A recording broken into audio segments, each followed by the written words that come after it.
첫 번째 경기 FC 서울 대 김천 상무 분석 시작해 보겠습니다. 서울은 홈 개막전에서 안양을 잡고 연고지 더비를 승리했다. 개막전에서 제주에 패하며 다소 출발이 아쉬웠는데 링가드의 선제골에 이어 교체로 들어온 루카스의 추가골이 터졌다. 타겟형 스트라이커의 부재로 인해 초반 고전도 예상됐는데 링가드와 정승원, 조영욱과 문선민 등이 빠른 발을 앞세운 돌파로 충분히 존재감을 보이고 있다. 루마니아 득점왕 출신 투수도 합류하며 팀 훈련에 들어갔기에 멀지 않은 시기에 출전할 것으로 보인다. 김천은 지난 라운드 원정 경기에서 제주에 역전승했다. 선제골 허용은 물론 추가골을 내주며 끌려간 경기였는데 이동경과 박상혁이 골을 넣으며 경기를 접전으로 만들었고 교체로 들어온 원기종이 팀에 승점 3점을 안기는 골을 터뜨렸다. 전북에 패하며 시작한 이번 시즌인데 이 경기만에 승리했고 이제 원정 연승을 노린다. 접전을 본다. 링가드와 루카스, 문선민 등 돌파는 물론 연계 플레이에도 강점이 있는 서울의 이성 공격수들이 경기 내내 끊임없이 김천의 수비를 노리며 골을 노릴 것이다. 그러나 서민우와 김봉수 등 압박에 능한 중앙 미드필더들이 상대를 강하게 압박하며 위기 상황을 만들지 않을 것이고 박찬용이 조영욱의 침투를 저지할 김천 상대로 승점 1점에 만족해야 할 것이다. 두 번째 경기 성남FC 대 충북 청주 분석 시작해 보겠습니다. 성남은 개막전에서 화성을 잡고 기분 좋게 시즌을 시작했다. 전반 시작과 동시에 허용한 골이 다행히 취소됐고 후이즈와 홍창범 등 이번 시즌 팀이 키맨으로 생각하는 두 명의 선수가 골을 터뜨렸다. 시즌 전 승격 후보로 전혀 평가되지 않았음에도 정경준 감독이 자신감을 보여줬는데 결과로 나왔다. 정승용과 신재원의 베테랑 측면 수비도 안정적이었고 사무엘이 중원에서 상대와 경합을 잘했다. 김정환과 박지원 등의 돌파만 활발하다면 다크호스로 충분히 기대를 걸 만하다. 청주는 개막전 원정 경기에서 부천에 패했다. 후반 막판 가브리엘의 추격골이 나오긴 했지만 인저리 타임에 쐐기골을 허용했다. 최은겸 감독이 팀을 떠난 이후 지휘봉을 잡은 권오규 감독이 이번 시즌 자신 있다는 포부를 밝혔는데 첫 경기는 아쉬웠다. 김선민과 이지승 등 중앙에 나선 선수들이 상대의 중원 공세를 제어하지 못했고 측면 지원도 불안했다. 성남의 승리를 본다. 청주는 반터 아벨트를 중심으로 홍준호와 여승원 등으로 수비 라인을 꾸렸다. 그러나 첫 경기에서 상대의 측면 침투를 효과적으로 저지하지 못했고 가브리엘의 공격 부담이 너무 컸다. 첫 경기 승리로 분위기를 끌어올렸고 정승용과 박지원이 원정팀 측면을 허물 성남이 연승에 성공할 것이다. 세 번째 경기 노팅엄 대 입스위치 분석 시작해 보겠습니다. 3-5-2 포메이션으로 경기를 소화해 나갈 것으로 보이고 우드, 엘랑가, 깁스 화이트, 앤더슨, 다닐루를 활용한 공격 루트를 통해서 득점 찬스를 생산해 나갈 것으로 보인다. 백업 자원인 조타시우가 하고 허드슨 오두이의 활약 여부 역시도 이번 경기의 중요한 키포인트가 될 것으로 예상된다. 4-2-3-1 포메이션으로 경기를 진행해 나갈 것으로 보이고 델랍, 허친슨, 엔시소, 존슨, 필립스를 중심으로 공격 패턴을 준비해서 득점포를 가동해 나갈 것으로 예상된다. 백업 자원인 클라크하고 허스트의 활약 여부 역시도 중요한 관건이 될 것으로 보인다.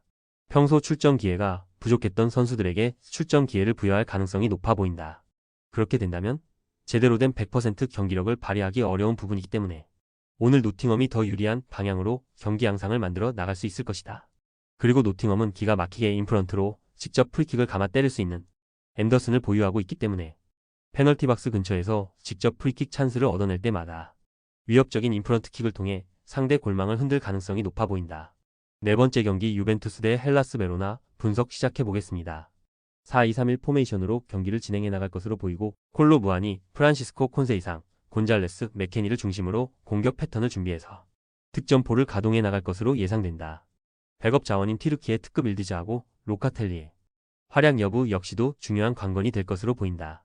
3-5-1 포메이션으로 경기를 진행해 나갈 것으로 보이고 사르, 수슬로프, 카스타노스, 니아세, 두다를 중심으로 공격 패턴을 준비해서 득점포를 가동해 나갈 것으로 예상된다. 백업 자원인 모스케라하고 라조비치의 활약 여부 역시도 중요한 관건이 될 것으로 보인다. 오늘 경기에서 원정팀 베로나 선수들이 문제점을 제대로 노출하게 되면서 이러한 사실을 알게 해줄 공산이 커 보인다. 이러한 조직적인 문제점은 하루아침에 개선되기 힘든 문제이기 때문에 이번 경기 역시도 비슷한 문제점을 계속해서 노출하며 베로나 선수들이 불안한 경기력을 보여줄 가능성이 높은 매치업이라 판단된다. 그리고 홈팀 유벤투스는 코너킥 찬스가 발생될 때마다 반대쪽 파포스트로 침투해 들어가는 제공권 높은 선수들을 적극적으로 활용하면서 위협적인 득점 장면을 창출 가능한 세트피스 전략을 다수 보유하고 있기 때문에 오늘 경기에서도 코너킥 상황이 발생되면 자신들이 유리한 방향으로 경기 양상을 만들어 나갈 가능성이 높아 보인다. 다섯 번째 경기 비아레알 대 에스파뇰 분석 시작해 보겠습니다. 4-4-2 포메이션으로 경기를 소화해 나갈 것으로 보이고 아요세 페레스 페페, 알렉스 바에나, 예레미 피노, 다니 파레오를 활용한 공격 루트를 통해서 득점 찬스를 생산해 나갈 것으로 보인다. 백업 자원인 캐나다, 국대 뷰캐넌하고 195cm 티에르노 바리의 활약 여부 역시도 이번 경기의 중요한 키포인트가 될 것으로 예상된다. 4-2-3-1 포메이션으로 경기를 소화해 나갈 것으로 보이고 로베르토 페르난데스, 크랄, 조프레 카레라스, 하비 푸아도를 활용한 공격 루트를 통해서 득점 찬스를 생산해 나갈 것으로 보인다. 백업 자원인 벨리스하고 에두, 엑스포지토의 활약 여부 역시도 이번 경기에 중요한 키포인트가 될 것으로 예상된다. 주변에 배치된 페페 같은 다른 동료 선수들에게 노마크 슈팅 찬스가 역으로 발생될 가능성이 존재한다. 즉 예레미 피노로 인해 파생되는 이러한 공격 루트가 오늘 경기에서 전술적으로 엄청난 효과를 발휘할 공산이 크다. 에스파뇰 입장에서는 냉정하게 평가해서 수비만 주구장창하다가 전후반 90분이 모두 흘러가 버릴 가능성이 높은 매치업이라 판단된다. 그리고 비아레알은 플레이메이커 다니 파레오가 정교한 킥 능력을 보유하고 있기 때문에 특히 상대의 페널티 박스 주변 지역에서 프리킥 찬스를 얻어낼 때마다 날카로운 직접 프리킥 능력을 발휘하면서 결정적인 득점 기회를 창출해 나갈 가능성이 매우 높아 보인다. 조합은 아래 고정 댓글 링크로 편하게 말 걸어주시면 조건 없으며 스포츠를 좋아하시는 분들이라면 모두 환영합니다.